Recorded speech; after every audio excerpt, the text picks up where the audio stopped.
This is Joanne Z, 10 Plus Brand. Today I'm sharing with you my recent personal backpacking adventure into the wilderness. 3 days in the high country of Yosemite. In the wilderness, a day is like a year. An encounter can last in the memory for a lifetime.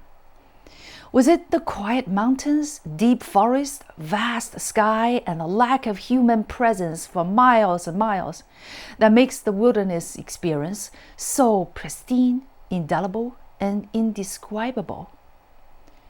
I hiked and camped in the high country north of Yosemite Valley late in May 2025, where the snow-melt creeks birth the torrential Yosemite Falls that pours down almost 3,000 feet at a 90-degree angle to the valley floor. After all the day hikers descended the same Upper Yosemite Trail back to the valley, I was the only one trekking the opposite direction into the wilderness by myself, carrying 38 pounds of backpacking gear. Some of my reasons for going to the wilderness are to get away from the noisy world of news, digital manipulations, and the civilized way of living, and to get away from people, to find solitude in being alone with nature. But when I was there in the wilderness by myself, interestingly, what was the most memorable was the human connection when encountering other wilderness hikers, in addition to a longing for togetherness with the loved ones back home, or the concept of it. I met about 5 individuals over 3 days. Most were solo hikers like myself, and we only chatted briefly when passing each other. Most of us would stop and exchange where we were going, where we hiked from, where our homes were. With some, we exchanged contact info, wanting to maintain contact afterwards, but no one ever did. These encounters were not meant to last outside the mountains. After we all returned to the civilized world, the wilderness became just memories. Except one hiker from Germany with whom we shared a few miles together and camped one night near each other in separate tents. His name was Julian, a police officer in his 40s. He used to work at a backpacking gear shop. We both were into camping and hiking gear. I first met him when I heard footsteps from behind me while walking in the forest. I saw his eyes were all red. He said that the sunscreen got into his eyes from sweat and he could hardly see while his eyes were stinging with irritation. As soon as we approached a babbling brook, he threw his head into the water to cool his eyes. It just happened that I had bought a little eye drop for allergies. I dripped a couple of drops into each of his eyes and told him, "Don't rub your eyes anymore, leave them alone." Immediately, the eye drops worked. In a couple of hours, his eyes improved. When we crossed rushing creeks over fallen trees, Julian would firmly hold my hand to help me balance while walking on the top of a fallen tree across the water, which was hard with a bulky backpack on my back. This way of crossing water was so much faster and easier than what I would have to do by myself.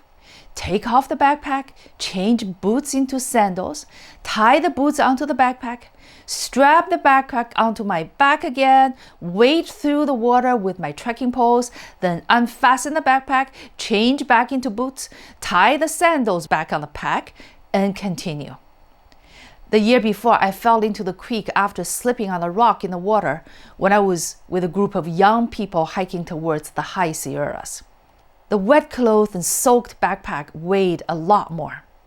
2 young men helped me carry some of my gear after that fall. I learned that I would rather take my sweet time crossing the water in that painstakingly slow way than risk falling into the creek when I'm in the wilderness by myself. Wilderness also attracts extreme loners.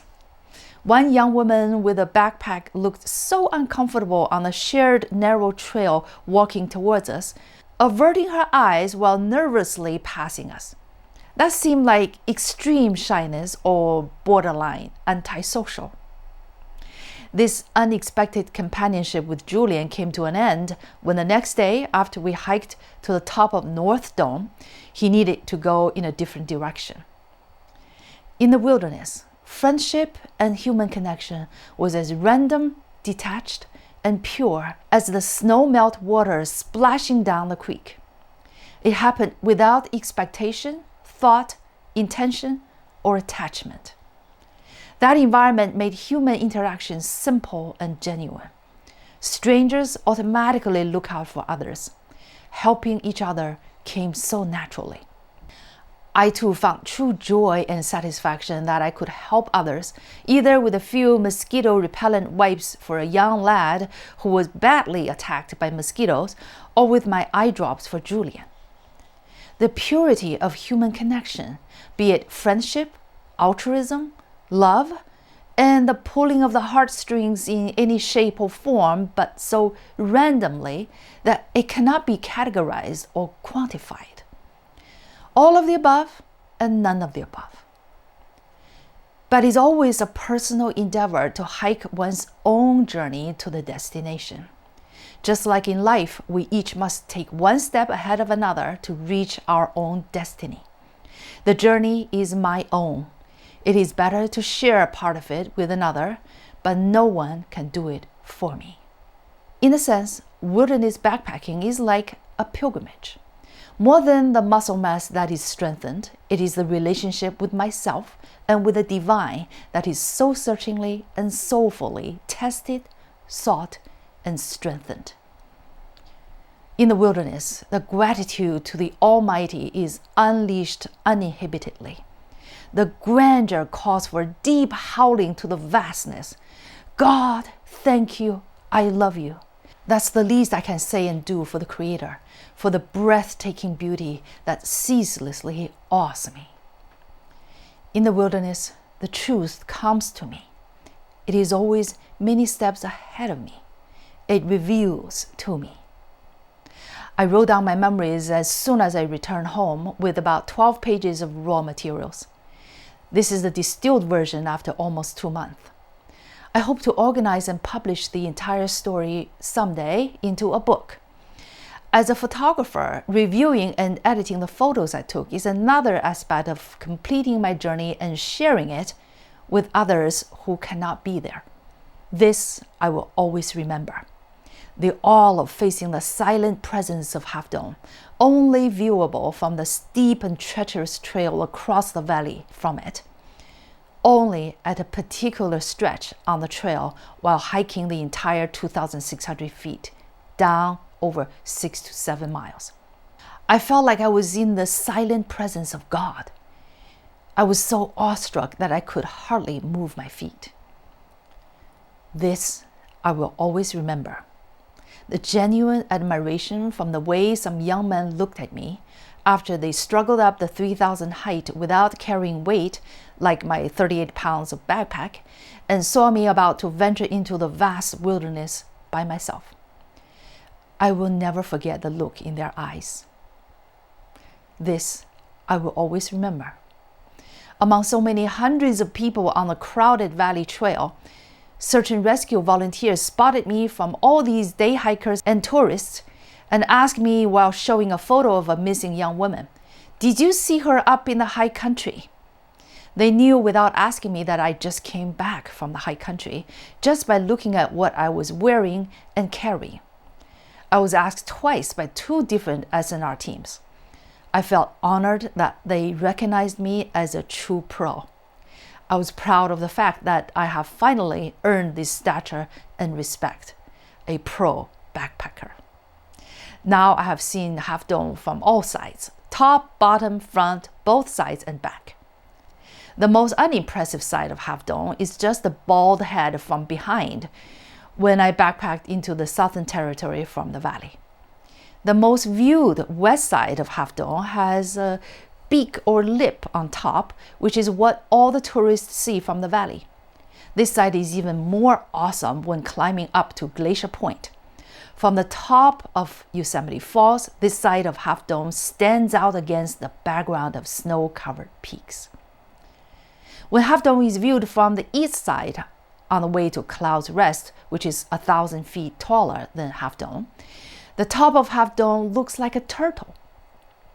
The frontal view of Half Dome is perhaps the most awe-striking. from North Dome and at a certain point on the way down more than 2,000 feet on the Snow Creek Trail. I personally felt face to face with a soul-disturbing presence. Climbing all the way to the top is a different experience that I wrote about 2 years ago. Imagine Yosemite Valley without Half Dome. It's nice to have a couple of waterfalls and other slabs of granite like North Dome, Cloud Rest, and El Capitan. But it's like a table without a centerpiece, a symphony without a theme, a flock of sheep without a shepherd, the solar system without the sun. Am I going back again to the wilderness by myself? I don't know. Wilderness beckons me. Of course, it's better to go with someone to share the experience with and to look after each other. But there has to be mutual respect and shared values. Maybe I'll be lucky again to encounter a nice gentleman like Julian in the wilderness, even though that companionship only lasted less than 1/5 of my adventure. I'd rather go solo than with someone who is not a fit. Wilderness backpacking is not a place to get to know someone from scratch, and certainly not ideal for dating. Wilderness can be life-threatening if you are not adequately trained. Every year, hikers die from falling off trails or being washed away and drowned when crossing fast-moving water, or just from not knowing what they're doing. It is definitely not for the faint of heart. If I backpack again on my own, it'll be with great preparation and with my Garmin Mini 2 that has a SOS button in case of life-threatening emergencies. Here are a few more lines from reflecting on this experience as a poem of mine. In the wilderness, a day is like a year. It allows me to receive messages without noises that interfere. To be in the wilderness alone, to get away from all attachments, is just to return with more intensity of the heart to home and companionship. The wilderness intensifies the longing for the concept of a soulmate, an otherworldly togetherness, a spiritual and physical belonging. Divinity invites humility. Completeness is nothingness. Together is apart. Apart is together. If only I surrender to thy signal, to thy calling, to thy rendering. Wilderness, I come to thee.